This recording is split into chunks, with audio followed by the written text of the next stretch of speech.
Pleased to have him on to discuss his latest book, Suicide of a Superpower, Will America Survive to 2025? Mr. Buchanan, welcome. Thank you very much for inviting me. Now, I have a question for you about the title of all things. The first word of the title, suicide, connotes intent. And I have seen people make that argument that this is by design, that you need to bring down a superpower if you are going to work toward a globalist government. Do you make that argument? No, I don't make the argument that this is the deliberate murder of a civilization. As Toynbee pointed out, civilizations don't die by murder, they die by suicide. Yeah. I think the United States has embarked on a course which is utopian and naive and trying to turn what was basically a Christian European, predominantly Christian and European republic into a nation of all the peoples and cultures and ethnicities on the face of the earth with no dominant culture and no dominant belief system or morality. And I think they're attempting something that's not going to work. And I think the United States is going to has already begun to slowly disintegrate as the bonds that held us together tend to dissolve. Has any country in history ever survived where there was not a common morality and common bonds such as used to exist in the United States but no longer do? Well, I don't know that any has. I mean, we see, for example, the Islamic civilization. Clearly the Muslim faith is what animates it and holds it all together to the degree it is. Although there are Shia and Sunni splits, and there's basic splits along ethnic and racial lines. But that faith is what holds that civilization together and animates it. And I think what we are trying or attempting, and not deliberately so much as Christianity tends to be dying, and the moral consensus and moral code it created tend to be ignored by a significant slice, perhaps half of the population, so that we all disagree now on things we agreed on, like right to life, abortion, homosexuality, gay marriage, and these things are now divisive issues.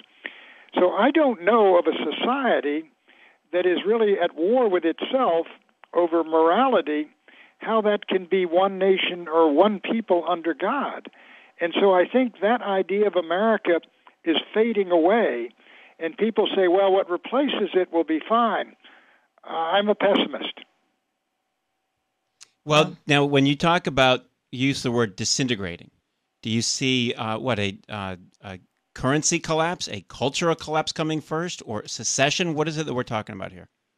Well, I think there are a number of things happening. We know when I say the suicide of a superpower, it is quite clear that the United States is no longer the overwhelming, predominant superpower it was in 1990. And that's because of a lot of policies we've adopted, among them these incessant wars in the Middle East, which are bleeding us and dividing us and draining us. And the Chinese don't have anything like that. Secondly, you've got a situation with regard to the federal budget, where in the last 4 years, we've run deficits of $1.3 trillion on average, I think, every single year, adding $5 trillion to the debt with no end in sight.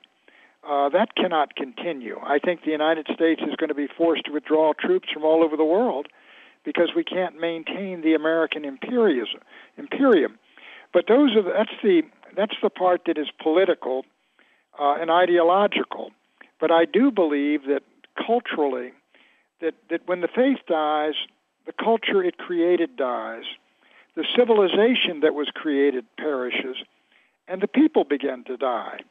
And if you look at the UN statistics from mine latest are 2008, there's not a single Western country where the native-born population is reproducing itself. Some countries like Russia is going to lose 25 million people between now and 2050. Japan will lose 25 million. Germany will lose 8 to 10 million. Every new generation in Italy is one-third smaller than the previous generation.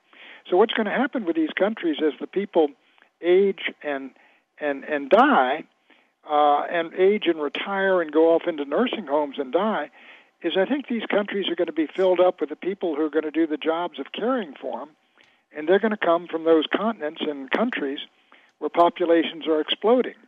And one is the Islamic world, and the second is Africa. But let me ask you this, because now you're talking about a gradual, long-term decline. Could you speak up a little bit, too? I can't hear very well. Rudy has my mic. Is it all right? Go All ahead. right. All right. Okay. Maybe that's a little better. Thank you. You're talking about a slow, gradual decline, basically, of a population, of a culture, of a people. But isn't it true that we're at risk of a financial collapse that could splinter us as a superpower much sooner? What's your opinion there? Well, I do think it's much more immediate. You look at the politics today, and the two parties are divided and polarized, and it's over a fundamental issue. The Republicans believe that government has grown too large, and it needs to be pared back and peeled back and cut. And the Democrats believe that what is the problem here is that we don't have enough tax revenue to pay for all these desirable programs, and so you've got the two at real deadlock. And I don't think either is going to give way. And if we have a divided government coming in, and as we've had for this last year and this year, if we have Obama reelected, I think the deadlock continues. And I agree with you, financial collapse beckons. But the United States is not like Greece or Italy, because we print our own currency. So I think eventually what you will get is sort of a floating of America out of this crisis by inflating the currency, reducing its value, sort of robbing everyone who has saved and put money into savings, and rewarding the debtors. But I do agree with you that crisis is much closer than the other, which is continuing. I mean, it is political too. Take a look at the state of California.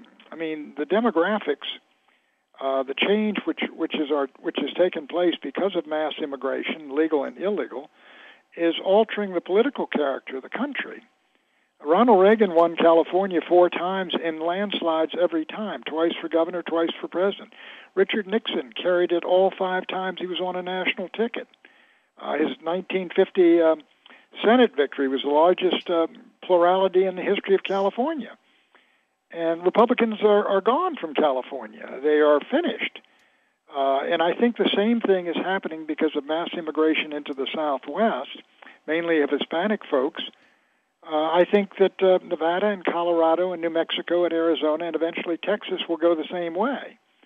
And when they do, I think that's the end of the Republican Party as we know it on the national level. I think it becomes sort of a regional and a local party, which will have to form coalitions with others.